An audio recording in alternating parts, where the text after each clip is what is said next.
Hello ළමයි කොහොමද ඉතින් ඔයාලට අද මම අරගෙන ආවේ රසම රස චිකන් කරි එකක් හදාගන්නේ කොහොමද කියලා.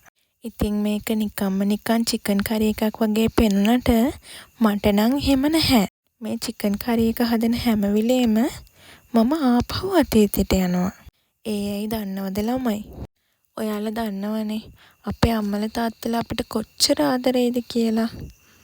ඉතින් එයාලා හැම වෙලේම බලන්නේ අපිට කටට රසට කෑම වේලක් දෙන්නේ කොහොමද කියලා. එයාලට කොච්චර උවමනාව තිබුණත් අපිට කටට රසට කෑම වේලක් දෙන්න.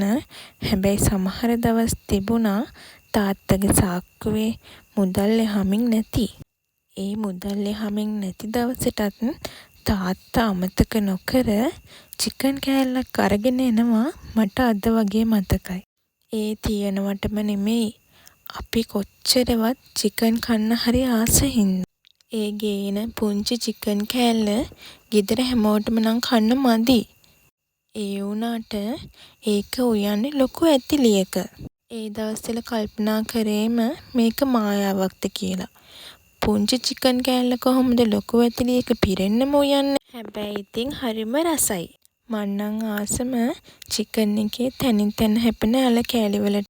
චිකන් එකේ රස අල කෑලි වලට උනාගෙන අල කෑලි හැපෙනකොට ඒ දැනෙන රස මට නම් අද වගේ මතකයි.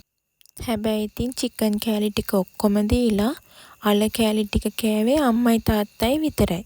ඒ වුණාට ඉතින් අපි පොර කනවා. අපිටත් අල කෑලි දෙන්න ඒවා හරිම රසයි කියලා. කාලයක් යනකොට තමයි තේරුනේ ඇයි අම්මයි තාත්තයි රස කර කර අල කෑලිම කෑවේ කියලා.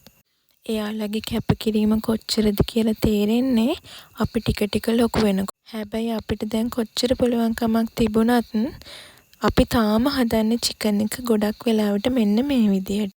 මොකද මේ චිකන් කරි එකේ රස කවදාවත් අමතක වෙන්නේ නැති නිසා. ඔයාලත් මේ විදියට try කරලා බලන්නකෝ.